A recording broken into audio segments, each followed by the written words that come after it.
Hello అండి, నా పేరు డాక్టర్ నీలేష్ చైతన్య. నేను ఇంటర్నేషనల్ కార్డియాలజిస్ట్ని శ్రీ హోలిస్టిక్ హాస్పిటల్ కొండాపూర్ బ్రాంచ్లో వర్క్ చేస్తున్నాను. ఈ రోజు మనం స్ట్రెస్కి బ్లడ్ ప్రెషర్కి ఉన్న రిలేషన్ గురించి డిస్కస్ చేద్దాం. జనరల్గా స్ట్రెస్ అనేది మైండ్కి సంబంధించిన ప్రాబ్లమే అనుకుంటారు అందరూ. బట్ స్ట్రెస్ అనేది మైండ్కి మాత్రమే కాదు, బాడీకి ఎస్పెషల్లీ హార్ట్కి బ్లడ్ వెల్ సంబంధించిన ప్రాబ్లం. ఈ స్ట్రెస్ అనేది వచ్చినప్పుడు బాడీ అనేది ఒక ఫైట్ అండ్ ఫ్లైట్ మోడ్లోకి వెళ్ళిపోతుంది. అలా వెళ్ళిపోయినప్పుడు బాడీలో స్ట్రెస్ హార్మోన్స్ అనేవి రిలీజ్ అయిపోతాయి. స్ట్రెస్ హార్మోన్స్ రిలీజ్ అయినప్పుడు హార్ట్ రేట్ పెరిగిపోవడం, బీపీ పెరిగిపోవడం, బాడీని ఒక ఫ్లైట్ అండ్ ఫైట్ మెకానిజంకి యాక్టివేట్ అయిపోతుంది. స్ట్రెస్ అనేది బ్లడ్ ప్రెషర్ని ఎలా ఎఫెక్ట్ చేస్తుంది? ఇది రెండు రకాలుగా ఎఫెక్ట్ చేస్తుంది. ఒకటి డైరెక్ట్గా హార్మోన్స్ రిలీజ్ అయ్యి బీపీని పెంచుతాయి. సెకండ్ది, ఈ స్ట్రెస్ఫుల్ స్టేట్లో ఉన్నప్పుడు మనం జనరల్గా ఎక్సర్సైజ్ చేయకపోవడము, ప్రాపర్ హెల్తీ ఫుడ్ తీసుకోకపోవడము, ఈ కాఫీ, ఆల్కహాల్ లాంటివి ఎక్కువ తీసుకోవడము, సో ఇవన్నీ స్టిమ్యులెంట్స్, ఇలాంటివన్నీ ఎక్కువ తీసుకోవడము లాంటి హ్యాబిట్స్ వల్ల బీపీ పెరిగిపోవడము, హార్ట్ ఎఫెక్ట్ అవడము లాంటివి జరుగుతాయి.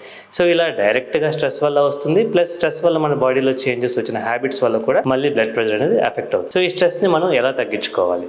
ఈ స్ట్రెస్ని మనం 5 సింపుల్ స్టెప్స్తో తగ్గించుకోవచ్చు. Step number 1, move everyday. Daily ఒక 20 minutes వాకింగ్ లాంటివి చేయండి. Step number 2, slow breathing exercise. నిదానంగా గాలి తీసుకొని ఒక 2 seconds పట్టుకొని మళ్ళీ నిదానంగా గాలి వదలడం లాంటి స్లో బ్రీతింగ్ ఎక్సర్సైజ్ చేయడం వల్ల కూడా బాడీలో స్ట్రెస్ తగ్గుతుంది. Step number 3, sleep. కనీసం 7 గంటల నుంచి 9 గంటల దాకా నిద్ర అనేది మెయింటైన్ చేయడం వల్ల స్ట్రెస్ అనేది చాలా వరకు బ్యాలెన్స్ అవుతుంది. Step number 4, stimulants. ఈ కెఫీన్ కానీ, ఆల్కహాల్ కానీ ఇలాంటి స్టిమ్యులెంట్స్ని వీలైనంత వరకు లిమిట్ చేసింది. Step number 5, stay connected. So ఫ్యామిలీతో కానీ, ఫ్రెండ్స్తో కానీ కనెక్టెడ్గా ఉండండి, సోషల్లీ యాక్టివ్గా ఉండండి. సో ఈ 5 steps ఫాలో అవడం వల్ల మనం స్ట్రెస్ని బ్యాలెన్స్ చేసుకోవచ్చు.